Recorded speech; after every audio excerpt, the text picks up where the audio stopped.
Leo tunasherehekea mwaka mwingine tena tunaongeza numbers Ya, tunaongeza numbers. Ni kitu cha kushukuru Mungu, ni kitu kiukweli cha kutoa sadaka kwa sababu sasa hivi dunia tunajua maisha yamekuwa mafupi, watu wanakufa. Kwa hiyo kama Mwenyezi Mungu amekupa uwezo wa kuweza kuona mwaka mwingine, unasema alhamdulillah. Yeah. Okay. Sawa, tumepiga story na Chibaba na amezungumza kwa upande wake. Tunatamani kusikia kutoka kwako. Tunafahamu Whozu ni msanii lakini pia ana imani yake. Lakini leo umefanya kitu ambacho pia pengine kwenye imani ya kwako ambayo labda ni idea ilitoka kwako ama ni idea ambayo ilitoka kwake. Kiukweli kwa sababu nadhani hii ni mwaka wa pili. Ule mwaka wa juzi ndo aliweza birthday yake ilikuwa haijakutana na mambo ya kufunga. Huu ni mwaka wa pili tunaenda tunakutana na birthday yake inagongana na Ramadhan. Na ule mwaka wa kwanza tulifanya party kama ya kawaida vile ya watu ku get together na nini. Nakumbuka tulifanya kule E+, nakumbuka mwaka wa juzi. Maana sasa hivi si tena tunaenda mwaka wa 4 ujue hii. Kwa hiyo tupewe maua kwa kweli. It's not easy. Okay. Lakini alhamdulillah tunaenda we move regardless, kwa sababu kwenye mahusiano, kwenye mapenzi, hata undugu, rafiki, lazima kwa kuna kugombana here and there, lakini alhamdulillah sisi tunaweza kwa overcome. So as I was saying kwamba huu ni mwaka wa pili unakutana na birthday yake zikiwa inakuwa ni mwezi wa Ramadhani. Kwa hiyo it wasn't my idea kwa kweli. Mimi ingekuwa ni idea yangu, sikufikiria kwa hivi. Mimi nilikuwa tu nimepanga tutamchukua mpenzi wangu, tutaenda kufuturu labda sehemu tu nzuri yenye futari nzuri, aite marafiki zake 2 3, kwa sababu there is nothing you can do kwenye Ramadhani. Lakini alivokuja na yeye na idea, kwa sababu unajua kitu kama hichi sio cha kumlazimisha mtu. Yani kitu kama hichi lazima mtu aseme, atoe mwenyewe kutoka kwenye moyo wake. It's not something that nitamwambia sikia nikwambie Shunu unajua unatakiwa kukafanya hivi na hivi. No. Kwa sababu it's his day. It's not my day. Kwa hiyo alivoniambia kwamba Shunu mimi nimekaa nimewaza nikaona kwamba bora tuite watoto hivyo tufanye nini iftar, tufuturu nao, unaona kama nitatoa sadaka, nitafanya nini. And I was like, asa mtu ukiambiwa kitu kama hicho kweli unaweza ukapinga? Huwezi kupinga. Na mimi I was very happy, nikamwambia sawa, niko na wewe, I support you fully. Kwa hiyo tutafanya kitu na kitu chetu kitakuwa inshallah. Kwa hiyo ndo akafikiria. Yani uwezi amini, yani this time kiukweli I'm so proud of him. Sure. Yeah, I am so proud of him kwa sababu yani he did hakutaka hata usimamizi. Unajua kuna ile kwamba like sababu you're the woman in the relationship, kwa lazima kuna vitu fulani lazima uvisimamie, kwamba unajua kwenye chakula iwe hivi, kwenye nini. Yani he did it from the heart. Allah ambarik. Mimi namuombea kila laheri, yani pale alipotoa paongezeke, unaona, apate afanikiwe, Mwenyezi Mungu amzidishie baraka zaidi, amfungulie milango ilipofungwa, vifungo vyote vilivyowekwa basi vikafunguke kwa hichi kidogo alichokifanya, mashallah. Kwa hiyo that's what I can say. Kwa hiyo ilikuwa ni kitu yake, ni idea yake, na kusi kwamba imeenda vile alivyoplan, it makes me very happy kwa kweli. Wema, nikikuuliza hili swali kama litakupendeza zaidi. Yes. Nimekutana na comments nyingi sana za mashabiki wenu, wewe na Whozu. Whozu leo anaongeza numbers nyingine. Hivi Whozu unamzidi miaka mingapi? Miaka 6. Miaka 6. Yes. Kwa hiyo zile wanasema sio anamzidi miaka 15 ni Whozu. 15. Nimeona comment ya shabiki mmoja Hapana, nimemzidi Whozu miaka 6. Wamuulize vizuri Damange. ndo mwenye nini zote. Yeye anajua. Okay. Anajua. Nimemzidi miaka 6 which mimi naona sio mibaya sana, hata kama ingekuwa 10 kwani shida iko wapi bwana? Hata kama ingekuwa nimemzidi miaka 20, kuna watu wengine wanazidiana mpaka miaka 20 huko 25. Sembuse mie miaka 6. Okay. You guys mmekuwa kwenye mahusiano muda mrefu sasa hivi. Tunaenda mwaka wa 4 sasa hivi, Roja. Mwaka wa 4 wa hivyo, lakini tupo. Mashabiki wanalilia ndoa Wema. Sasa hiyo ndoa ni, unajua mimi nasema kila siku, kwa sababu kwanza labda niseme tu labda mimi ndoa sio kitu ambacho nakiota, sijui unanielewa, na sio kitu ambacho labda nakitamani. Okay, kwa sababu pia nimeona watu, nadhani imeniharibu psychologically, watu wangu wa karibu pia, ndugu zangu, rafiki zangu, nimewaona ndoa zikiwafanya. Kwa hiyo sijui nimekuwa ni muoga au tuseme kwamba labda sijui nimekuwa, sijui, I don't know, lakini mimi naisigi ndoa ni mipango ya Mungu. Kama Mwenyezi Mungu kawaandikieni ndoa, itakuwa tu. Ndoa sio kitu cha kuforce. Cha kushukuru Mwenyezi Mungu ni kwamba kuna upendo ndani yetu, na siku hizi wenyewe wanasema kwamba mkishaka zaidi ya miezi mitatu tu tayari ni kama mmeoana. Vile ndoa inakuwa tu ni kama vile mnakwenda kufanya official. Sio kwamba ni kitu kibaya. No, sisemi kwamba ndoa ni kitu kibaya. Ndoa ni jambo la heri, lakini pia ni mipango ya Mungu. Sio kitu cha mimi hapa kusema nataka au cha Shunu kusema mimi nataka leo. No. Kama imeandikwa, Allah kaiandika, basi itakuwa inshallah. Na hiyo hali yako ya kutotamani ndoa imeanza lini? Sio hivi, umeshai kunisikia hata siku moja mimi nasema natamani kuolewa? Mimi nimeshai kusikia. Watu wanajua kwamba mimi natamanigi mtoto.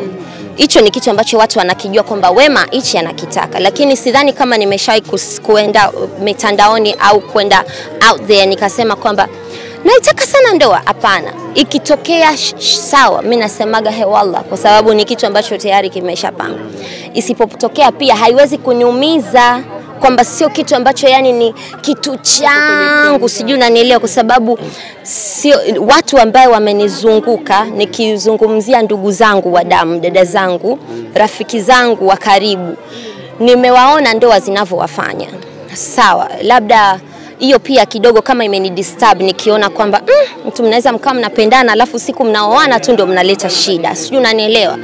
So tunaona watu wengi, Master J na Sha, kwani wameoana wale? Sijui unanielewa, lakini wako wanapendana, ila kesho kutu wanaweza akasema waka introduce tu ndoa, ikawa ndo mwanzo wao na mwisho wao, yani ndo ikawa ndo mwisho wao wa relationship. So it's not like siipendi, lakini it's not something that drives me. Yani sio kitu ambacho kinani drive kwamba leo hii Wema I cannot live without ndoa. No. Yani lazima itakuwa, yani it's going to be something very okay. Okay, sawa. Kama ikitokea leo mnaoana na Chibaba, unatamani Chibaba afuate dini yako au uende utafuata yake? Mimi kiukweli sio, I'm not a pushy person. Mimi naweza kusema mimi niko kama marehemu babangu. Marehemu babangu mimi alikuwa Roman Catholic, lakini hajawahi hata siku moja kutuforce sisi kwamba ni lazima muwe wa Kristo au ni lazima mfuate nini. No. Kwa hiyo mimi whatever that itakavyokuwa, mimi I'm a very easy going person, by the way. Yani mimi I'm not about, mimi sinaga sheria, sinaga sijui principles, mimi whatever comes I take it the way it is. Ya ndo maana miwaga na shukurugi sana kwa kila hali. Mimi that's the way I am. Okay, Chimama, nakumbuka kama sijakosea, kama mwaka jana mwaka juzi ulikuwa unasherehekea birthday yako, na moja kati ya moment ambayo ilienda viral ni kuhusiana na mama mkuu wake na Whozu. Alikuwa hakupendezeshwa na moment ambayo ilikuwa inaendelea pale kwenye birthday yako. So far mahusiano ya Whozu na mama mkwe wake, kwa maana kwamba mama yako yakoje sasa hivi? So umesha clear? Yako okay. Yako okay, and that is kwa sababu mwisho wa siku mimi nasema kwamba maisha yangu mimi ya mapenzi hayo hayamhusu mtu yoyote, not even you. Yananihusu mimi na mpenzi wangu, hayataki kumhusu mtu yoyote mwingine. Kwa hiyo hata kama mtu hapendi, as long as mimi na mwenzangu tuko sawa, the rest don't matter. Yani that is how I feel. Whether I'm right or wrong sijui, lakini ninachojua ni kwamba mama hana shida, mama yuko okay. lakini this goes out to everybody out there. This is not about my mom or my family. To anybody out there, kama ana shida na mahusiano yangu mimi, basi that's up to them. Okay. Kwa sababu mimi sijawahi kuwa na shida na mahusiano ya watu wengine. Kwa nini wao wawe na shida na mahusiano yangu mimi waniache, niko happy, niko very very okay. Sijawahi kumlilia mtu shida kusema kwamba kuna nini usi whatever. Na hata the other time nakumbuka kulikuwa kuna video ilienda viral mimi na Lia. Yeah. Watu wakasema kwamba hichi ni wozu. Mimi sijawahi kwenye kipindi kigumu. Mimi nilikuwa napitia kwenye kipindi kigumu, nilikuwa na undergo issue zangu. Tena nakumbuka that day nilikuwa nimepigiwa simu na mchungaji mmoja, alikuwa ananiambia kuhusu masuala ya kuniombea kusudi ya kupata mtoto. And I was in my very lowest mood. Sijui unanielewa. So after that I was just not feeling okay and I just decided to let it out. Kwa sababu kwenye kulia kwangu sijawahi kusema kwamba nalia kwa sababu ya Chibaba. Ila na watu tu wakaenda wakatoa na wao wakaya judge mambo walivyoweza kuyajudge.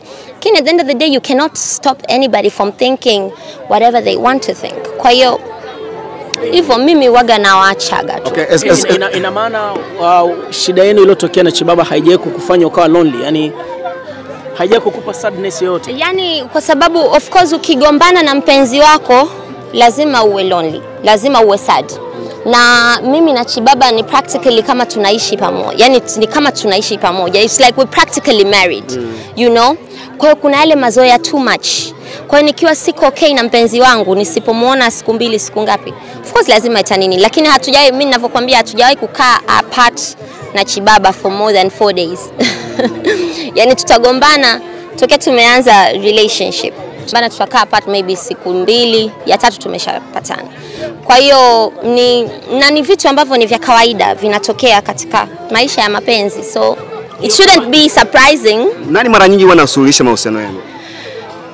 Mara ya kwanza wakati tunaanza mahusiano ilikuwa ni watu wetu wa karibu sana sana, atakuwa labda dada yangu au labda mama yake au labda rafiki wa karibu vile kina Natalie BSN.